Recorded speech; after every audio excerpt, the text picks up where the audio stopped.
অদ্ভুত এক রহস্যময় বাস, যেটার মধ্যে বেশ কিছু যাত্রীরা তাদের নিজ নিজ গন্তব্যস্থলের উদ্দেশ্যে যাচ্ছিল। কিন্তু শর্টকাট নিতে গিয়ে বাসটি একটা টানেলের ভিতরে ঢুকে যায়। আর এটাই ছিল তাদের জীবনের সবচেয়ে বড় ভুল।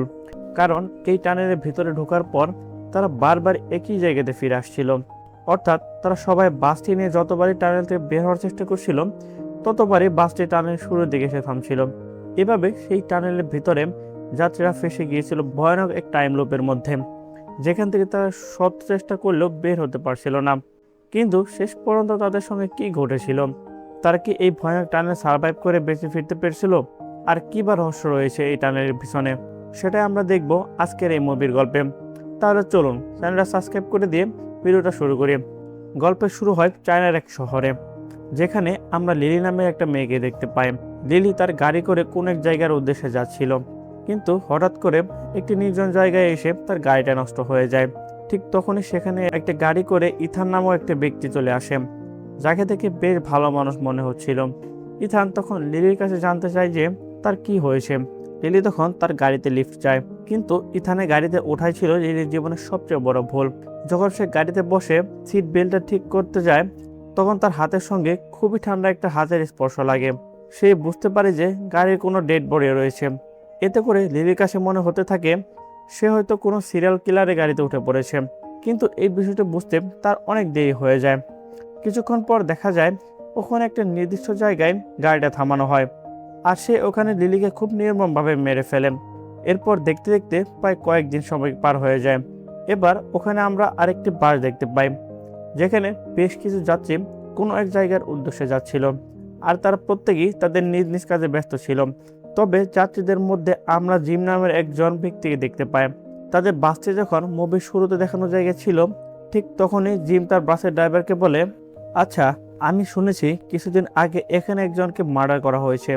জিম তখন ড্রাইভারের কাছে জানতে চায় যে সেই মার্ডারের ব্যাপারে কোনো কিছু জানে কিনা, কিন্তু ড্রাইভার তাকে বলে যে সচরাচর সে এমন ঘটনা শুনেনি। তবে সে এটা জানে যে একজন সিরিয়াল কিলার রয়েছে, যে কিনা মেয়েদেরকে টার্গেট করে কিছুদিন পরপরই তাদেরকে হত্যা করে ফেলেন, এবং এই জায়গাটির আশেপাশেই তাদের লাশ খুঁজে পাওয়া যায়। কিন্তু এখন পর্যন্ত কেউ জানে না যে এই কাজটি কে করছে। এদিকে বাসের মধ্যে রেডিওতে নিউজ চলছিল। ড্রাইভার মূলত বাসটি নিয়ে যে জায়গার উদ্দেশ্যে যাচ্ছিল, রেডিওতে সেই জায়গার ব্যাপারে কিছু বলা হচ্ছিল। আসলে কিছুক্ষণ আগে সেই রাস্তার মধ্যে একটা বিশাল একটা অ্যাক্সিডেন্ট হয়েছে, তাই সেই রাস্তাটি সাময়িক সময়ের জন্য বন্ধ করা দেওয়া হয়েছে। এখন এই নিউজটি শুনতে পেয়ে যাত্রীরা অনেক দুশ্চিন্তায় পড়ে যায়, কারণ তাদের প্রত্যেককে নির্দিষ্ট সময়ের মধ্যে তাদের কাজে পৌঁছাতে হবে। তাই ড্রাইভার তখন কোনো উপায় না পেয়ে তাদের গাড়িটাকে অন্য একটি রাস্তা দিকে ঘুরিয়ে ফেলে, যেটা একটা মাটির রাস্তা ছিল। তবে এই রাস্তা দিয়ে ড্রাইভার কোনোদিনও আসেনি, কিন্তু সে জানতো যে এখানে এমন একটা রাস্তা রয়েছে যেটা বিকল্প রাস্তা। তাই সে তখন যাত্রীকে নিয়ে ধীরে ধীরে এগিয়ে যেতে থাকে।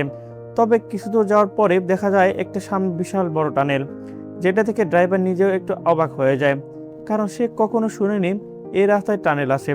তো ড্রাইভার তখন বেশি কিছু চিন্তা না করে তাদের বাস নিয়ে সোজা টানেলের মধ্যে ঢুকিয়ে পড়ে। এভাবে প্রায় কিছু রাস্তা পার হওয়ার পর দেখা যায় হঠাৎ করে তাদের বাসের সামনে একটা ব্যক্তি এসে দাঁড়ায়, যার নাম ছিল মাইকেল। আর বাস থামাতেই সে তাদের বাসের মধ্যে উঠে পড়ে। সে এখানে জানায় যে সেও অ্যাক্সিডেন্টের ফলে তার গাড়ি নিয়ে এই রাস্তায় আসছিল, কিন্তু টানেলে ঢুকতে না ঢুকতেই তার গাড়ি নষ্ট হয়ে যায়। তাই সে এখন দাঁড়িয়ে কোনো এক গাড়ির জন্য অপেক্ষা করতেছিল। তবে মাইকেল যখন এই সমস্ত কথা বলছিল, তখন সেখানে একজন ব্যক্তি খুব মনোযোগ দিয়ে একটা নিউজ পড়ছিল। তো মাইকেলের দিকে তাকাতে সে একটু অবাক হয়ে যায়, কারণ অনেক পুরনো একটা নিউজে সে একজন কিলারের ছবি দেখছে, আর এই ছবির সঙ্গে মাইকেলের চেহারা অনেকটাই মিল আছে। তাই তার কাছে মনে হচ্ছিল যে মাইকেল হয়তো কোনো একজন ক্রিমিনাল। এবার সে গাড়ির মধ্যে একজন প্রেগন্যান্ট মেয়েকে দেখা যায়, যে কিনা ফোনে তার হাজবেন্ডের সঙ্গে কথা বলছিল। তবে সে মূলত এখানে তার সঙ্গে ঝগড়া করছিল, তাই সকলের অ্যাটেনশন শুধু তার দিকে চলে যায়। এরপর একটা পর্যায়ে দেখা যায় যে মেয়েটি এখান থেকে প্রচণ্ড রাগ করে মোবাইলটি জানলা দিয়ে ছুঁড়ে ফেলে দেয়। এদিকে ড্রাইভার গাড়ি চালাতে চালাতে তার গাড়ি অনেক দূর নিয়ে চলে আসছিল।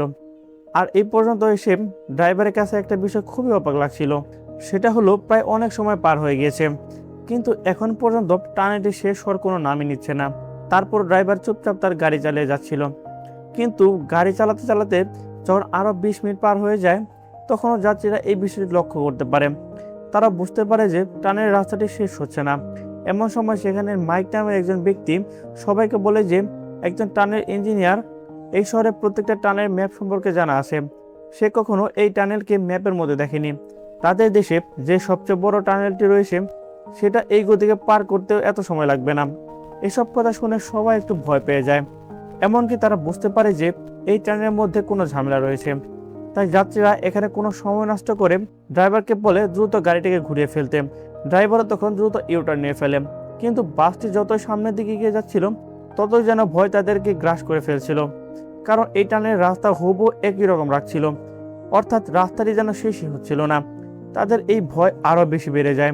যখন প্রায় 1 ঘন্টা পার হয়ে যায় কিন্তু তারপরও তারা বের হওয়ার কোনো রাস্তা খুঁজে পায় না। তাই বাসটি কিছুক্ষণ যাওয়ার পরে থামিয়ে দেওয়া হয়। এক এক করে সবাই বাস থেকে নেমে যায়।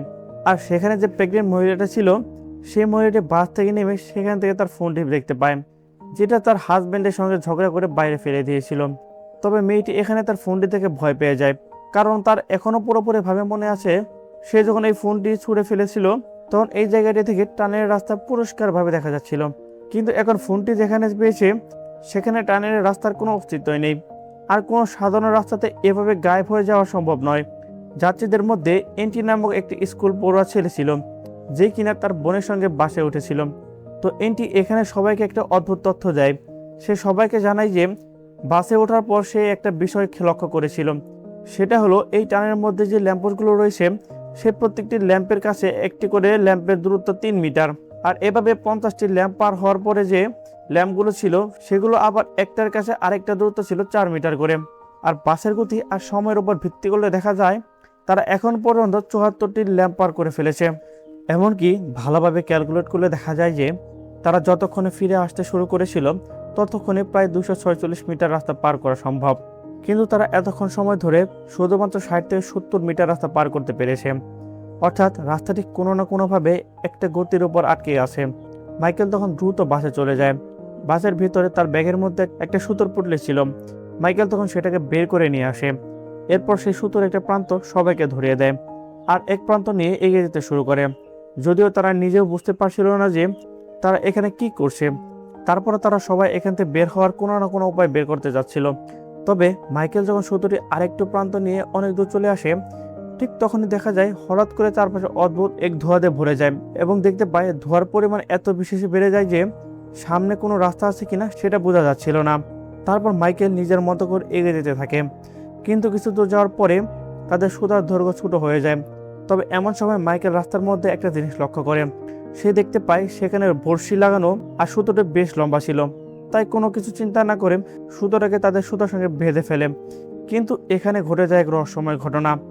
হঠাৎ করে যাত্রীদের পিছন থেকে একটা আওয়াজ শুনতে পায়। তারা পিছনে ঘুরে তাকাতেই দেখতে পায় কেউ একজন তাদের দিকে এগিয়ে আসছে। তারা এতে অনেক ভয় পেয়ে যায়। এরপর দেখা যায় সেই ব্যক্তিটি আর কেউ নয় বরং মাইকেল। অর্থাৎ মাইকেল সুতো নিয়ে এগুতে এগুতে এই জায়গায় এসে পৌঁছেছে। তার মানে মাইকেল যে জায়গায় সুতো নিয়ে টানা শুরু করেছিল সে ঘুরে ঘুরে ঠিক একই জায়গায় এসে পৌঁছেছে। কিন্তু এটা কিভাবে সম্ভব? কারণ তাদের সুতোটা এখনো সামনের দিকে এগিয়ে গেছিল, আর এটা এভাবে তাদের পিছনের সাইড দিয়ে কিভাবে বের হলো? এসব দেখে তাদের মধ্যে ভয় আরো অনেক বেড়ে যায়। আর এখানে এই জিনিস দেখে তারা সবাই ভয় পেয়ে যায়, কারণ দেখা যায় তাদের রাস্তায় যে সুতারে কুড়িয়ে পেয়েছিল সেই সুতার এক প্রান্তে কাটা আঙ্গুল চলছে। এটা দেখে তারা সবাই আরো ভয় পেয়ে যায়। এই পর্যন্ত তারা বুঝতে পারে যে এই জায়গা থেকে বের হওয়া তাদের পক্ষে সহজ কাজ নয়। এখান থেকে বের হতে হলে তাদেরকে শান্ত থাকতে হবে। এরপর তারা বাসের ভেতর থেকে নিজেদের কিছু চেয়ার টেবিল বের করে সেখানে বসে পড়ে। আর তাদের কাছে যত প্রয়োজনীয় জিনিসপত্র ছিল যেমন খাবার, পানি, টর্চ লাইট, এই সমস্ত জিনিসগুলো তারা সবাই একত্রিত করে জমা করতে শুরু করে। কারণ কোনো না কোনোভাবে তারা সবাই এটা বুঝতে গিয়েছিল যে এই জায়গাতে বের হতে তাদের সময় লাগবে, বা আদৌ বের হতে পারবে কিনা সেটা সন্দেহ। তাই তারা সবাই মিলে তাদের প্রয়োজনীয় জিনিসপত্র নিয়ে ক্যালকুলেট করছিল যে মূলত কত সময় ধরে তারা এই জায়গাটি সার্ভাইভ করতে পারবে। ক্যালকুলেশন করে দেখা যায় তাদের কাছে খুবই বেশি প্রয়োজনীয় জিনিসপত্র ছিল না। বড় জোর 2 দিনের মতো সময় তারা কোনো মতো এই জায়গায় পার করতে পারবে। কিন্তু তারপরেও যদি তারা এই জায়গা থেকে বের না হতে পারে তাহলে তো এখানে তাদেরকে মরতে হবে। তবে এসব কথা শুনে মাইকেল তখন সবাইকে শান্ত হতে বলে এবং সবাইকে এটা বলে সান্ত্বনা দেয় যে নিশ্চয়ই তারা টানেলটির এমন কোনো স্পট ছেড়ে এসেছে সেটার মাধ্যমে তারা এই জায়গাতে বের হতে পারবে। তাই তাদেরকে শুধুমাত্র মনোযোগ দিয়ে সেই জায়গাটি খুঁজতে হবে। এরপর মাইক তখন তার সঙ্গে বেশ কিছুজন অভিজ্ঞ মানুষকে নিয়ে নেয় এবং তাদেরকেও তার সঙ্গে টানেলের রাস্তাটাকে খুঁজে খুঁজে দেখতে বলে। এবার অন্যদিকে আমরা সেই বাসটিকে দেখতে পাই। বাসের মধ্যে সেই প্রেগনেন্ট মহিলাটি ঘুমাচ্ছিল, কিন্তু হঠাৎ করে তার ঘুম ভেঙে যায়। আর সে দেখতে পায় অদ্ভুতভাবে তার জামা কাপড়ে অনেক ধুলো লেগে আসে। সে তখন সেগুলো পরিষ্কার করতে দ্রুত বাস থেকে নেমে যায়। কিন্তু এরপরে তারা সবাই যখন বাসটির দিকে তাকায়, তখন তারা দেখতে পায় সে বাসটি একদম পুরনো হয়ে গিয়েছে। এমনকি বাসের বিভিন্ন পার্টসও পুরোপুরিভাবে নষ্ট হয়ে গেছে। তবে এই অল্প সময়ের মধ্যে এমনটা হওয়ার কোনো কথা ছিল না। সেই সাথে তারা এখানে আরও একটা বিষয় লক্ষ্য করছিল, সেটা হলো তারা যত খাবার খাক না কেন, খাবার খাওয়ার কয়েক সেকেন্ডের মধ্যেই তাদের আবারও খিদে পায়। তাই তারা সবাই বারবার খাবারগুলো খেতে চাচ্ছিল। তবে এবার যখন তারা তাদের কাছে থাকা খাবারগুলো খেতে যায়, তখন তারা দেখতে পায় যে এই খাবারগুলো অবস্থা একদম খারাপ হয়ে গেছে। মনে হচ্ছিল যে খাবারগুলো বহু বছরের পুরনো, কিন্তু কিছুক্ষণ আগে খাবারগুলো একদম টাটকা ছিল। এসব দেখে সবাই প্রচণ্ড ভয় পেয়ে যায়। আর ঠিক তখনই সেখানে মাইক তার সঙ্গীকে নিয়ে ফিরে আসে এবং জানায় যে পুরো টানেল তন্ন তন্ন করে খুঁজে ফেলেছি, কিন্তু তারপরও কোনো ক্লু বা এমন কোনো রাস্তা খুঁজে পায়নি যেটার মধ্যে তারা বের হতে পারবে। এমনকি তারা ঘুরতে ঘুরতে আবার একই জায়গায় এসে পৌঁছে গিয়েছে। তবে মাইক এখনো হাল ছাড়ে না। সে সমস্ত জায়গায় বিভিন্ন ক্লু খোঁজার চেষ্টা করছিল। একটা পর্যায়ে সে যখন বাসের মধ্যে বিভিন্ন জিনিসপত্র খুঁজে, তখন হঠাৎ করে সে সেখানে একটা ম্যাপ খুঁজে পায়। এটা দেখে মাইকেলের বাসের ড্রাইভারের উপর সন্দেহ হয়। তার কাছে মনে হয় যে এই ম্যাপটি যেহেতু বাসের মধ্যে রয়েছে, তাই ড্রাইভার হয়তো এই টানেল সম্পর্কে আগে থেকে জানতো। কিন্তু ড্রাইভার তখন তাকে জানায় যে এই টানেল সম্পর্কে জানতোই না, বরং তার কাছে কোনো ম্যাপও ছিল না। অর্থাৎ এই ম্যাপটি গাড়ির মধ্যে কিভাবে আসলো সে এটা নিজেও জানে না। আর এখানে যেহেতু সত্যি সত্যি অনেক অদ্ভুত ঘটনা ঘটছিল, তাই মাইকেল এখানে তার কথা বিশ্বাস করে নেয়। এরপর সে সময় নষ্ট না করে ম্যাপটিকে ভালোভাবে দেখতে থাকে। এই ম্যাপটি অনুযায়ী সে দেখতে পায় টানেলটি ইস্ট এবং ওয়েস্টের দিকে হওয়ার কথা ছিল, কিন্তু তার কাছে থাকা কম্পাসের মাধ্যমে সে দেখতে পায় যে এখানে তো রাস্তাটি ইস্ট এবং সাউথের দিকে দেখাচ্ছে, যেটা খুবই অদ্ভুত ব্যাপার ছিল। এখন সবাই মিলে যখন এই বিষয়টি নিয়ে ডিসকাস করছিল, ঠিক তখনই টানেলের যতগুলো লাইট ছিল সেগুলো ব্লিঙ্ক করতে করতে বন্ধ হয়ে যায়। এতে করে দেখা যায় যে পুরো টানেলটি একদম অন্ধকার হয়ে যায়। তাই ড্রাইভার তখন দ্রুত বাসের হেডলাইটগুলো অন করে দেয়। কিন্তু এমন সময় ঘটে যায় আরও একটা ভয়ানক অবস্থা। আবছা আলোতে যখন তারা সবাই রাস্তার দিকে তাকায়, তখন হঠাৎ করে একটা রাস্তার মধ্যে রক্তের দাগ দেখতে পায়। তো মাইক তখন তার টর্চ লাইটের মাধ্যমে সবাইকে নিয়ে রক্তের দাগ পিছু করতে শুরু করে এবং জানতে চায় যে এই দাগটি আসলে কোন জায়গায় গিয়ে থেমেছে।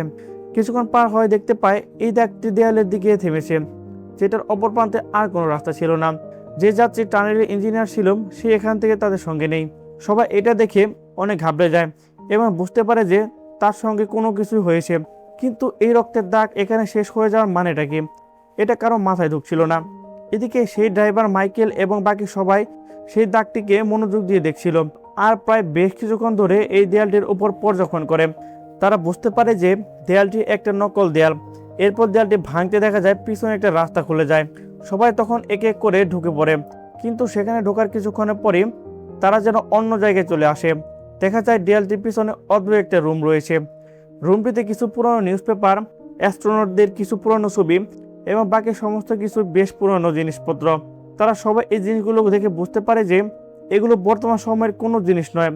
এরপর সবাই রুমটির প্রত্যেকটা জিনিস এক এক করে চেক করতে দেখতে থাকে এবং চিৎকার করে সেখানে ডাকাডাকি করতে থাকে, কিন্তু সেখানে তারা ছাড়া আর কোনো মানুষ ছিল না।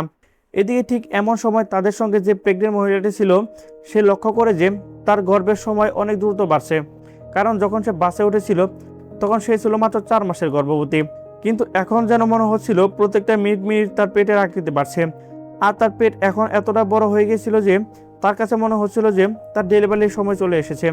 বাকি সবাই যখন মেয়েটির এই পরিস্থিতি লক্ষ্য করে, তখন তারা এখানে পুরোপুরি পরিষ্কার বোঝা যায় যে আসলে এই টানেল তাদের বাইরের দুনিয়া থেকে সম্পূর্ণ আলাদা।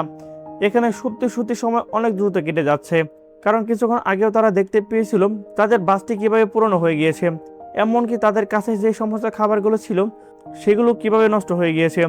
এতে করে তারা সবাই বুঝতে পারে যে এখানে তারা যত বেশি সময় কাটাবে তত তাদের বিপদ, কারণ এতে করে তাদের বয়স অনেক বেড়ে যাবে। এবার মাইকেল সহ বাকি সবাই যখন আরেকটু সামনের দিকে এগিয়ে যায়, তখন ঠিক তারা রুমটির মধ্যে একটা ভয়ানক জিনিস দেখতে পায়। তারা দেখতে পায় রুমটির একটি জায়গাতে অনেকগুলো কাচের জার রাখা রয়েছে, আর সেগুলোদের মধ্যে মানুষের কাটা হাত ছিল। তবে মাইকেল এখানে লক্ষ্য করে এখানকার একটি হাতের মধ্যে কোনো আঙ্গুল ছিল না। এতে করে তার তখন এই আঙ্গুলটির কথা মনে পড়ে যায়, যেটা তারা টানেলের মধ্যে কুড়িয়ে পেয়েছিল। সে বুঝতে পারে যে এই আঙ্গুলটি এই হাতেরই হবে। এরপর মাইকেল এখানে আপ্রাণ চেষ্টা করছিল কোনো কিছু ক্লো বের করার। এমন সময় সে সেখানে অনেক পুরনো একটি কাগজ খুঁজে পায়, আর সে যখন এই কাগজটি খুলে দেখে তখন সে দেখতে পায় যে এই কাগজটি একটা টানেলের ম্যাপ, হয়তো এই ম্যাপটি তাদের এখান থেকে বের করতে সাহায্য করতে পারে। তবে অদ্ভুত ব্যাপার হচ্ছে এই ম্যাপটির মধ্যে শুধুমাত্র একটি নয়, বরং 6টি টানেলের নকশা ছিল এবং সেই টানেলগুলোর সঙ্গে কিছু সময়ের ব্যাপার উল্লেখ ছিল। তবে সবার কাছে এখন এই বিষয়টি পরিষ্কার ছিল যে তারা যদি এক এক করে সবাই 6টি টানেল পার করতে পারে তবে তারা হয়তো এগুলো থেকে বের হতে পারবে। এরপর তারা সবাই রুমটির দেয়ালগুলোকে ভালোভাবে চেক করতে থাকে, কারণ যেহেতু আশেপাশে আরও 6টি টানেল থাকার কথা, তাই নিশ্চয়ই আশেপাশে কোনো দরজা রয়েছে। আর সৌভাগ্যবশত কিছুক্ষণের মধ্যেই তারা একটি দরজা খুঁজে পায়। এরপর তারা যখন এই দরজাটি পার করে তখন তারা দেখতে পায় অন্য আরেকটি টানেল পৌঁছে গিয়েছে, অর্থাৎ এইটি ছিল দ্বিতীয় টানেল। এদিকে তারা প্রথমে যে রুমটি পার করে এসেছে সেই রুমের মধ্যে অনেক পুরনো একটা টিভি ছিল।